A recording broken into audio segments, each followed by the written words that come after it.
turabashuje mu izina rya Nazareti twongeye kugaruka tubashimira ngo tugane ku ijambo ry'Imana.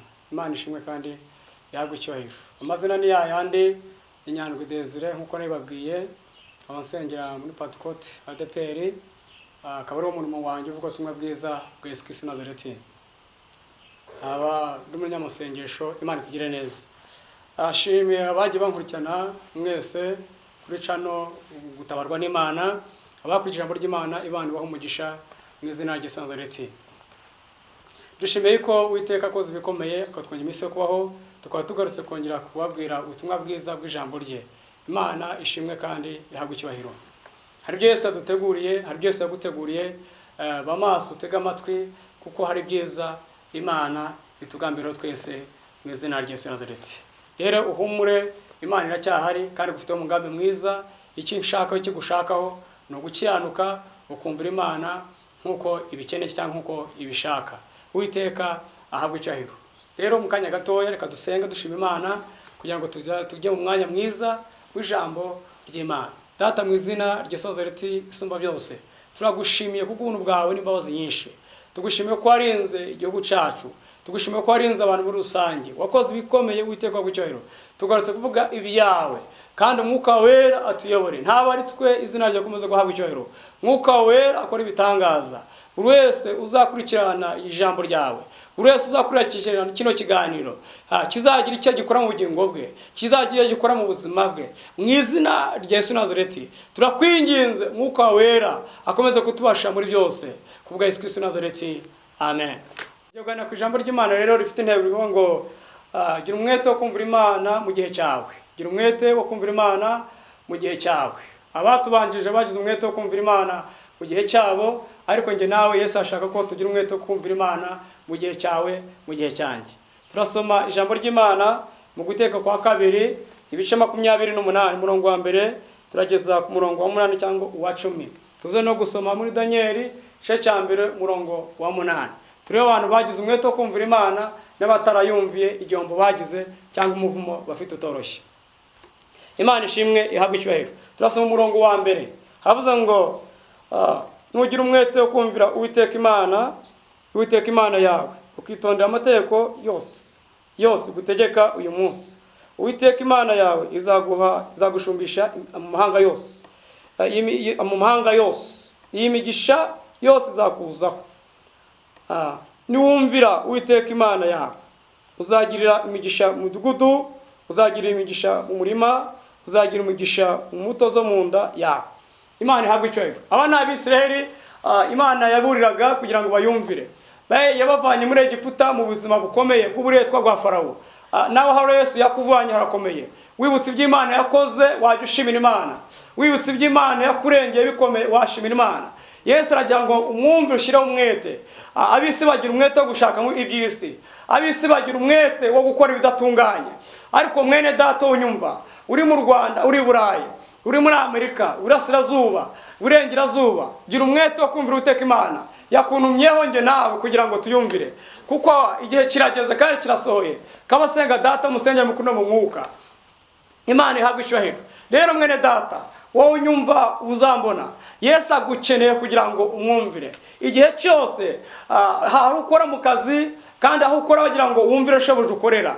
Rero yaguhaye ubuzima, ikaguha ubuzima, ikakongera ubuzima, ikakongera iminsi yo kubaho, ikeneye kugira ngo uyumvire. Imana idufashe kandi tujye neza. Nasanze abakora Satani bayubumvira Satani, bagakora ibyo Satani yabategetse. Mwene data wowe ni gute utumvira Imana?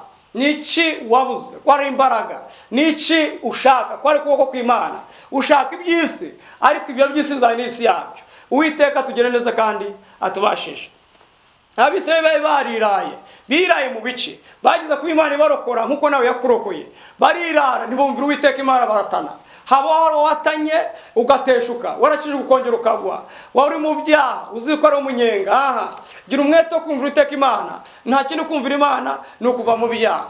Wewe waciye Kristo umwana n'umukiza, icyagushaka no kumwumvira kandi amasaha kuyanda. Icyagushaka no gukiranuka ahagaragara gataragaragara. Uwiteka ahabwe icyubahiro. Iyo umwarimu yigisha umunyeshuri abagira ngo umwana afate ibyo yigishwa kandi agira umwete wo kumvira umwarimu we.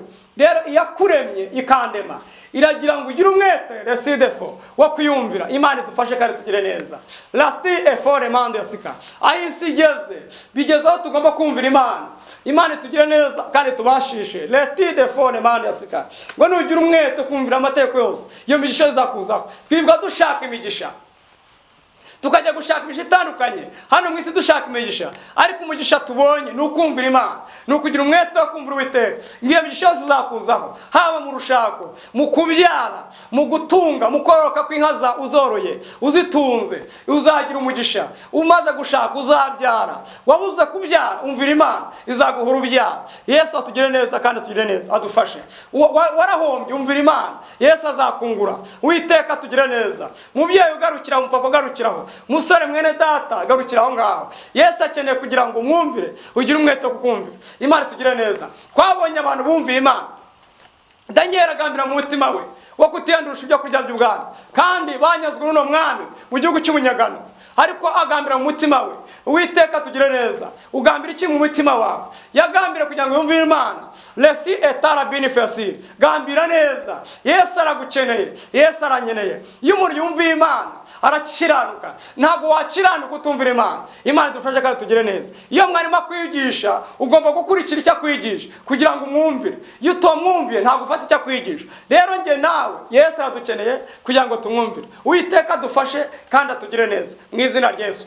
Yosefu kwa Potifari, Reni etaranifu, yumvira Imana mu gihe cyakigoye kandi gikomeye. Shebuja yamushize mu rugo rwe gucunga imitungo, ariko ntiyamuseka kugira ngo asane n'umugore. Umugore amushukashutse aravuga ngo twebwe ntabwo dufite gukora ibyaha. Umuntu ukorera Imana, umuntu ukijijwe ntabwo asambana. Nawe wahamya. Iyo umuntu ahamije Kristo ugahamya ukareka ibyaha, uba wumva Uwiteka Imana, ukareka ibigirwamana, ukareka guterekera no kuraguza, ukareka ubusambanyi n'ubusinzi, uba wumva Imana. Yesu adufashe kandi atugire neza mu izina rya Yesu. Ubushize twize ku ijambo ryiza bivuga ngo abiringiye Uwiteka Imana. Wakwiringira Imana ute uri mu byaha? Ntabwo bikunda. Iyo wavuye mu byaha wiringira yaguhaye agakiza ikakuvana mu byaha. Mwene data, kwakoreye Imana mu gihe kigoye kandi kiracyagoye. Igihe ntabwo kijya gihinduka, ibihe bijya bihindura ibindi, ariko Imana iracyari yayindi. Ntabwo yahindutse. Resone fonefo iracyakora, iracyahamagara, iracyakiza. Wowe wihebye humura, Imana irahari. Ikeneye kugira umwete resinima wo kuyumvira, kandi numara kuyumvira nawe izakumvira mu gusenga. Bibiliya iravuga ngo gusenga k'umunyabyaha ni ikizira imbere y'Uwiteka Imana, ariko gusenga k'umukiranutsi kugira umumaro mwinshi iyo asenganye umwete. Imana tugira neza kadufashe. Wewe wari urwaye, uburwaye kwa muganga bwananiranye, Yesu akeneye kuva mu byaha ukayumvira. Lata abini fasire, Yesu akagukiza. Wabuze amahoro mu mutima, Imana ikeneye kuguha amahoro kugira ngo resinivofu ikongera iminsi yo kubaho. Uwiteka tugire neza kandi tuganze. Shide fonema, wahuye na byinshi mu isi, uhura na byinshi bikuyobya, ariko Yesu aragukeneye kugira ngo umwumvire kandi akugire neza. Ushaka imigisha, Imana irayifite. Gushaka umugisha muri Yesu Kristo. Iyo waciye Kristo Nazareti ukamwumvira, ufite umugisha wuzuye. Alatara binifo. Murimbye mu gushimisha yavuze neza 328. Yaravuze ngo tunganira Imana ubudasiba. Jya uyisenga buri munsi. Leti defo. Usenga kangahe ku munsi? Ukiranuka bingana iki? Imana itugira neza. Nge nawe Yesu adufashe kandi nawe gufashe mu izina rya Yesu. Aho uri hose, aho uzumva hose, uneza amatwi, undeba, Yesu arakeneye kumwumvira. Isigeze kumwira ukomeye, ariko yagira mu bikomeye. Yesu arakomeye kurusha ibikomeye hano mu isi. Mwene data, warivuje biranga, Yesu akeneye kumwumvira. Lati de forema, mwene data, Imana iragukeneye. Iragukeneye. Hari benshi bakizwa ku bwawe, hari benshi baruhuka ku bwawe. Natwe twari turushe, turemerewe n'ibyaha, turemerewe n'isi itandukanye. Twakoreye isi na Satani imyaka myinshi, ariko Yesu atugira neza. Turimo kubona amahoro ya Kristo, turimo kuryama bigasinza bikemera. Waba uryama ntusinzire, reba icyo upfa n'Imana, ugikiranukiramo, urebe ko Yesu atakugira neza. Imana itugira neza. Yesu aracyakora, haracyariho Imana ishoboye byose yo mu ijuru. Iby'isi wabirambirwa, wirambirwa agakiza. Imana irahari, Imana irahari, Imana irahari. Isi irimo kutwawucosha, tukayota ejo ikatuzimya. Umuntu yaguha ibyiza ejo bigashira. Umuntu yavanga aragukunda ejo akakwanga, ariko Yesu yadukunze urukundo rw'iteka ryose. Yarivuga ngo niho nzira no kuri ubugingo, naho uzajya kwa data atamujyanye. Abisirayeli turugarutse ku ijambo ry'Imana, kugira umwete wo kumvira Imana mu gihe cyawe. Mose yumvira Imana mu gihe cye, Daniel yumvira Imana mu gihe cye, Esiteri yumvira Imana mu gihe cye. Wowe urimo kumvira iki mwene data? Urimo kumvira iki? Ni isi, ni umubiri wawe, ni ubwenge bwawe kuba mu byaha. Garukira aho ngaho, kuko Yesu aragukeneye kandi Imana iracyari mu izina rya Yesu. Uwiteka atugire neza kandi atubashishe. Bene data rero, umugisha ushaka n'ahandi urimo kumvira Imana. Umugisha ukeneye urimo gukiranukira Imana. Imana dufashe kandi tugire neza mu izina rya Yesu. Yesu amamagara yavuze ngo nzakubeshaho, uzankorera gusa, nta kindi ngushinze. Numvaga bidashoboka gukorera Imana nta kandi kazi ufite, kuko twakoreye isi ibyo bihagije. Ariko maze kumvira Imana, ntacyo nshinze Uwiteka. Yesu abana nanjye, aracyabana nanjye, aracyankoresha iby'ubutwari. Mwene data, Imana irahari kandi iracyakora mu bakozi bayo. Naho yagira cyane ko umuntu yavuze. Topi estara binifo enekita. Imana itugire neza kandi tubashishe. Uwiteka aracyahari. Zene estara binifo. Yaguhisha mu bihe bikomeye, yakurwanira mu bikomeye. Haracyari ibyiringiro ko yavuze ngo nta giti cyatemwa cyakongera kigashibuka. Watakaje ibyiringiro, benshi baragucumuje.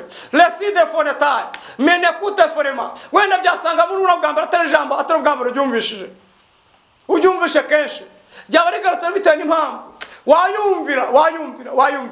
Wayumvira. Uzarebe nawe iyo umuntu atakumva ku rubabara, ukamuhamagara ntakwiteho, ukamushaka ntakwiteho. Ala topi enefo yasi. Ariko Yesu wenyine iyo umwumvira arakumvira. Ni umubyeyi mwiza, arera neza. Twakuze turi imfubyi, Imana iraturera. Imana ishimwe cyane. Imana yaratureze, turayikurikira. Abantu baratwanga, Yesu aradukunda. Hako turashimira Imana y'iki tubeshejeho. Rero gira umwete wo kumvira Uwiteka Imana. Iyo ndwara yawe naniranye, Yesu arakiza. Umutima wabuze amahoro, Yesu arakiza. Ariko ikigushaka, ariko ikishakaho ni ukugira ngo uyumvire.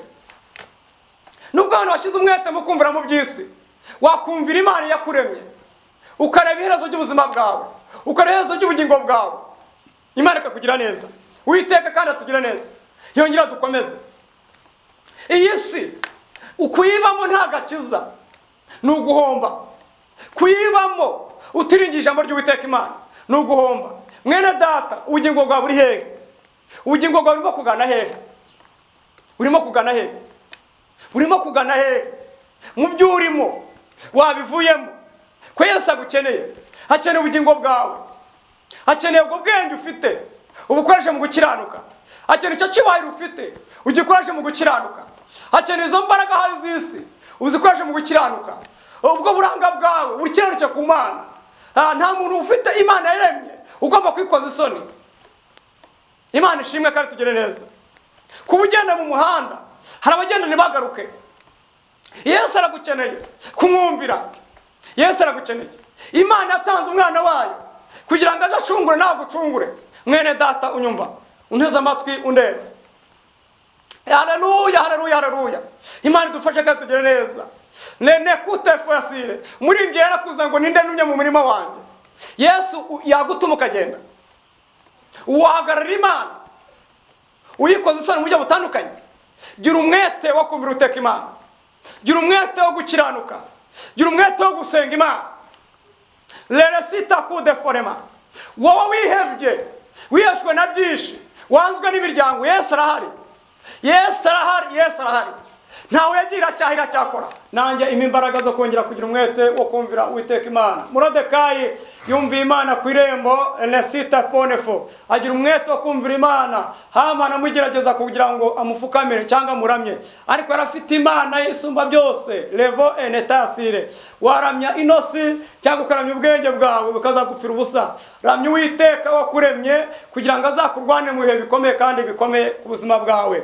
Ntago nzi ibyo uzacamo, ariko Imana byose irabizi. Ntago nzi ibyo urimo gucamo, ariko byose Imana irabizi. Gira umwete wo kumvira Uwiteka Imana. Igihe cyarageze Morodekayi yumvira Imana mu gihe kigoye, kandi asuzugurwa ari ku irembo. Irembo waba uriho ryari igisuzuguriro, ariko ukagira umwete wo kumvira Imana. Imana ikazari gutabariraho. Mwene data, mukobwa, musore, mugabo, mwana, gira umwete wo kumvira Imana isumba byose. Aho uri hakomeye, Imana izahakuvana. Ari hose mu gihugu wakubaha Imana. Ntabwo Imana itinya igihugu urimo, ntabwo Imana itinya ibyagezo ucamo. Icyambere ni ukuyubahisha mu kuno mu mwuka kugira ngo iguhabwe umugisha w'Imana isumba byose. Igihe cyarageze Imana ivana Moridekayi ku irembo, nta bwenge bwinshi yakoresheje kereka kubahisha Imana mu gihe cye. Niko ijambo rivuga, intego twahaye umutwe w'ijambo uvuga ngo gira umwete wo kumvira Imana mu gihe cyawe. Imana ishimwe mu izina rya Yesu Nazareti. Uwiteka kandi atuganze atugire neza. Igihe cya Gideyoni Imana yamuhamagaye,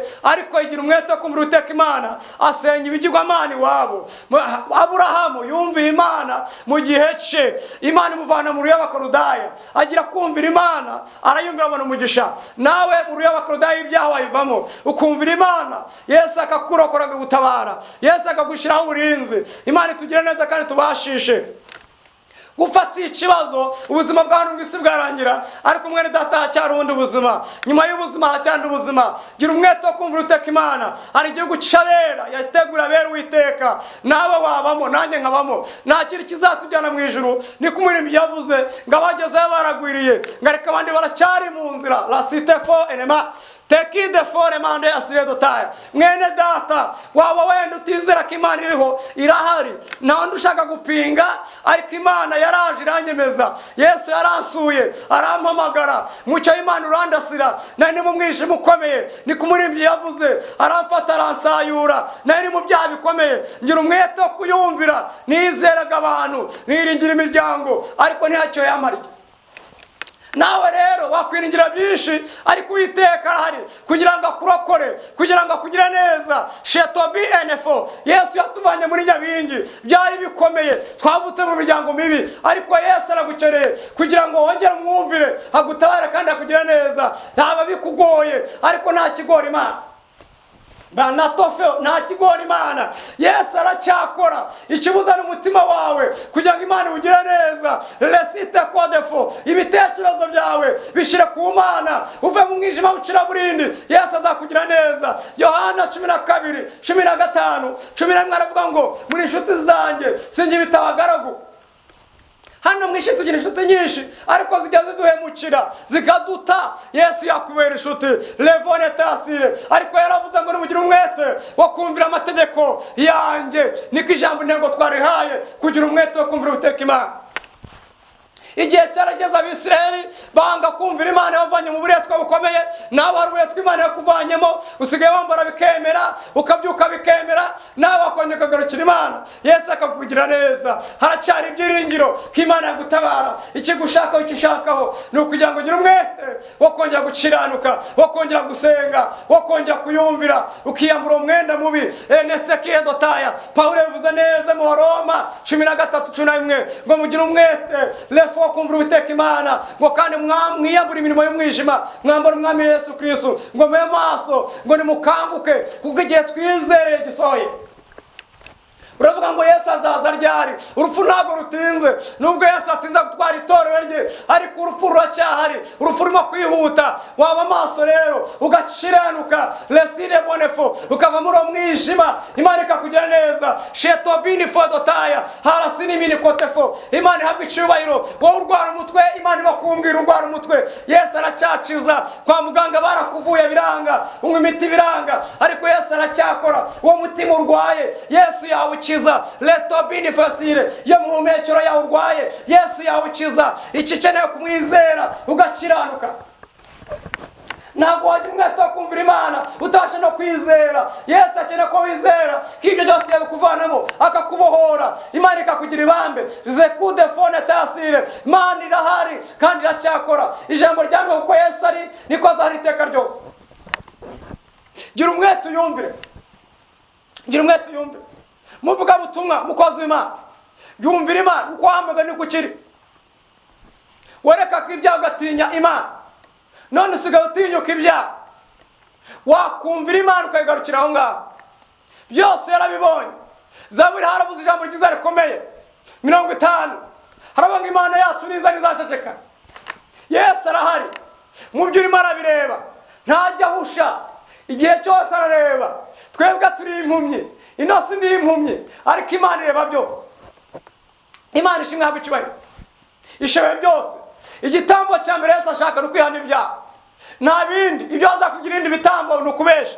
Igitambo cya mbere ni ukwihana ibyaha, ukakira Yesu umwami n'umukiza, kuko iyo migisha yose izakuzaho. ukeneye gusinzira, Imana irahari. Ukeneye kuva mu byaha, ukava ku nzoga, ukava ku busambanyi, ibyo byaha byose Yesaya yavuze neza igice cya mbere murongo wa 16 ngo nimuze mwiyuhagira mwiboneze, nimugira umwete wo kumvira Uwiteka Imana, muzarya ibyiza byo mu gihugu, ariko nimwanga kumvira inkota Uwiteka izabarya. Yesu agufashe, nanjye mfashe akagire neza. Turi mu isi y'intambara ikomeye, turi mu isi y'intambara ikomeye. Hari Imana isumba byose yakurokora, hari Imana isheneye kuba yakubohora. Nanjye yarambohoye bikomeye, ariko nabonye umugisha w'Imana. Umugisha w'Imana wa mbere, guhabwa agakiza. Guhabwa agakiza. Iyo ufite agakiza uri umuntu udasanzwe. Iyo ufite agakiza Imana iranezerwa. Iyo ufite agakiza uba ufite imigisha yose. Mu Befeso bavuga ijambo rikomeye igice cya mbere, haravuga ngo imigisha yose yo muri Yesu Kristo, iyo muri Yesu Kristo, iyo mu isi no mu ijuru. Hari imigisha Imana yatanze n'umwana wayo. Imigisha yose y'Uwiteka yese mu mwana wayo ariwe Yesu Kristo Nazareti. Yesu akugira neza mwene data, Imana agukeneye. Hari ibyo wiyandujemo bitandukanye, wanga kumvira Imana. Daniel yahamije mu gihe cye, Saduraka na Meshaki banye mu gihe cyabo, banga gupfukamira ikigwamana, barakiranuka, bajugwa mu itanura ry'umuriro. Iryo tanura waba urimo hano mu isi, waryubahishamo Imana. Ibyo bigeragezo ufite wabyubahishamo Imana, kandi Imana ikakugira neza. Ijuru rirahari kandi kuzimu harahari. Ubutaha tuzagaruka tubabwira ubuhamya butandukanye bwinshi. Imana itwongeye iminsi yo kubaho, kuko ijambo nta uzi isaha n'igihe. Ariko igihe tutarataha, igihe tutarava mu mubiri, Imana ikeneye kuyumvira nkayumvira, kugira ngo tubone iyo migisha yose. Bibiliya yavuze 7 hepfo mu Gitabo kwa 2 gitabo turimo gusoma cya 5 cya Mose, kandi bavuze ngo bazatera itabateranyije, izabatatanya mu nzira 7. Ufite abanza bakuroga, bareke baroge, wumvira Imana, Imana izakurwanirira. Abakurwanya Imana babona. Shimira aravuga ngo nguzitirwa izina ry'Uwiteka.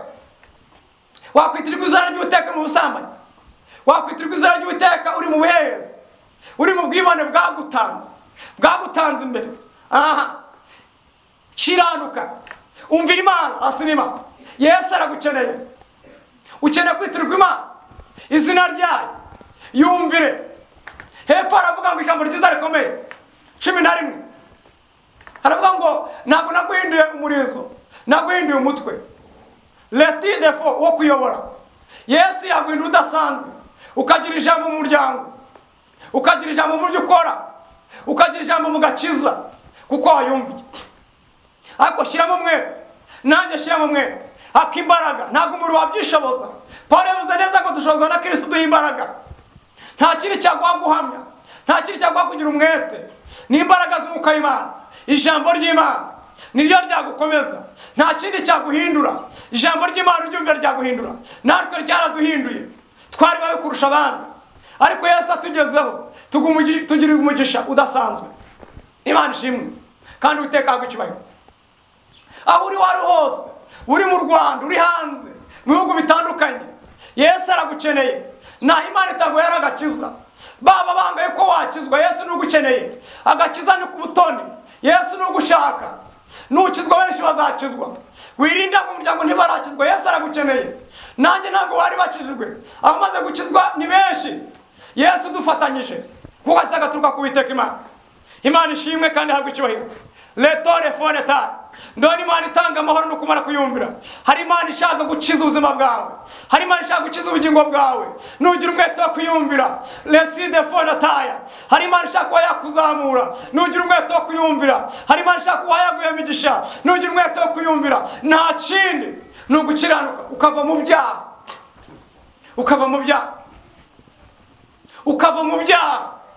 Twari dufite kera icyangiro gikomeye, ariko Yesu amaze kuza mu bugingo bwacu, Yesu amaze kuba yadubohora, twari twarabashe byinshi. Imana yabwiye Yeremiya ngo nakumenya mu rusoro mu nda mama wawe, ntarakumenya. Mweza ndakweza, ndagutunganya, ngwinda umuhanuzi uzanira amahanga. Yesu araje gukoresha kumwamamaza ubutumwa bwe. Leti de fonetaya. Egiputa wari urimo Imana ishaka kuvanamo. Abisirayeli Imana bava muri Egiputa bikomeye, bari mu buretwa bukomeye bw'ibigirwamana, ariko Imana irabatabara. Bageze mu kihe barirara, nawe wariraye, ariko Yesu aragukeneye mu izina rya Yesu. Imana iragukeneye ko yakugira neza. Mwene data urimo kunega amatwi unandeba, Imana iragukeneye muri ibyo urimo byose. Yesu aragukeneye. Nta kindi agukeneyeho ni ukuva mu bibi bidatunganye. Nta kindi agukeneyeho. Aho uri hose mu kazi, aho wakora hose yubahishe. Muri banki, sosiyete zitandukanye yubahishe, kuko Imana ireba aho hose icyarimwe. Ijambo ryarambwiye mu Migani 15:3 ngo amaso y'Uwiteka aho hose yitegereza ababi n'abeza. Ababi n'abeza Imana bose irabazi. Uri mu beza cyangwa uri mu babi? Uri mu beza, wibaze nanjye nibaze. Uri mu beza cyangwa uri mu babi? Yesu akugira neza. Imana ishimwe kandi ihabwe icyubahiro. Reka dusenge Imana. Ariko tutarasenga, reka dusome ijambo ry'Imana tugiye gusorezaho. Dusenge. Ni Zaburi 34 umurongo wa 15. Haravuze ngo nuva mu byaha ujye ukora ibyiza, nushaka amahoro yakurikire kugira ngo yashikire. Amaso y'Uwiteka ari ku bakiranutsi, n'amatwi ye gutaka kwabo, n'amatwi ye aragutaka kwabo. Igitsura cy'Uwiteka kiri gukora ibyaha kugira ngo amahoro kwibukwa kwabo mu isi. Abakiranutsi baratatse Uwiteka arabumva, abakiza amakuba n'ibyago byose. Amen. Imana iduhane umugisha kandi tugire neza. Birivuze kiravuze ngo umuntu nava mu byaha ajya akora ibyiza. Niko ijambo rivuga, nkuko intego yarivuze ngo gira umwete wo kumvira Uwiteka Imana mu gihe cyawe. Mwene data, Yesu aragukeneye. Nuva mu byaha ujye ukora ibyiza. Ukeneye amahoro, nta kindi gitanga amahoro nta gakiza. Ngijisho ry'Uwiteka ari kuba kiranutse, ngo kandi igitsure cy'Uwiteka kiri bakora ibyaha kugira ngo amahoro kwibukwa kwa mu isi. Abanyabyaha ntibazibukwa ukundi, bazajya mu nyanja y'amazuku y'umuriro. Kubera iki? Banze kumvira Uwiteka Imana. Rero mwene data, reka dusengane. Mbibutsa kugira ngo muzabe mukora share, mukore sabune, kugira ngo muzabe mukurikira ibiganiro bitandukanye, ubuhamya ijambo ry'Imana mu buryo butandukanye, kugira ngo usangije benshi batandukanye, dufatanye gukora umurimo w'Imana. Yesu azamugisha. Imana itugire neza kandi idukomeze mu izina rya Yesu. Namba natanga ngizo natanze ubushize, ni yindi numero, ni yindi mwashakiraho, kugira ngo ukeneye kuba yata igitekerezo cyangwa ukeneye ko twamufasha yaduhamagara kuri ino numero. 078 58 3 bakuru WhatsApp wanyandikira, nta kibazo rwose, tukaganira ku ijambo ry'Imana cyangwa ubunire umufasha waje ko tugufasha dufatanyije na Kristo Yesu. N'Imana isimo byose yaduhamagaye, zuko Imana ibasha gukora cyane biruta ibyo dusaba. Biravuga ngo ivugira mu bantu igakora mu bantu ikagera mu bantu. Nta handi Imana uzahura nayo ni mu bantu bayo, mu bakozi bayo, niko igenda ikorera ibintu n'ibitangaza bya benshi. Rero reka dusenge dushima Imana yatubashishije iri jambo rigufashe kandi risige ubuzima bwawe buhindutse, risige ubugingo bwawe bwongeye kuba ahandi, rikubaturire gukomeze mu izina rya Yesu Nazareti. Tugiye gusenga. Yesu aduhane umugisha. Data, mu izina rya Yesu Nazareti turagushimiye wabanye natwe mu ijambo rya Nyagasani. Wadusabye ko tugomba kugira umwete wo kukumvira kugira ngo Nyagasani umugisha yose izatuzeho. Mwami, iyi si ikeneye umugisha n'amahoro. Ijambo dusoje bavuze ngo umuntu nava mu byaha akora ibyiza. Nyagasani duhe gukora ibyiza. Umuntu nashaka amahoro yakurikire, amahoro nagakiza. Ndakwinginze uzakurikira ijambo ryawe, uzakurikira ikiganiro, azafashwe n'Umwuka Wera n'ijambo ryawe. Umwuka Wera azamwumvishe ahatagize umwete wo kukumvira. Mana, uzamuha imbaraga zo kuva mu bidafite umumaro. Buri muntu wese azafashwe nawe. Turagushimiye kumva gusenga. Urwaye akire, wari wihebye usubwe imbaraga mu bugingo, watakaje ibyiringiro byongeye bigaruke. Turagushimiye cyo n'icyuho cyawe. Benshi bazakizwe kubwo ijambo rya Mwuka Wera. Uracyahamagara kandi uracyatanga imbabazi. Wicaye ku ntebe imbabazi Kristo. Tugushimiye kumva gusenga kubwo Yesu Nazareti. Amen. Shalom shalom. Murakoze cyane.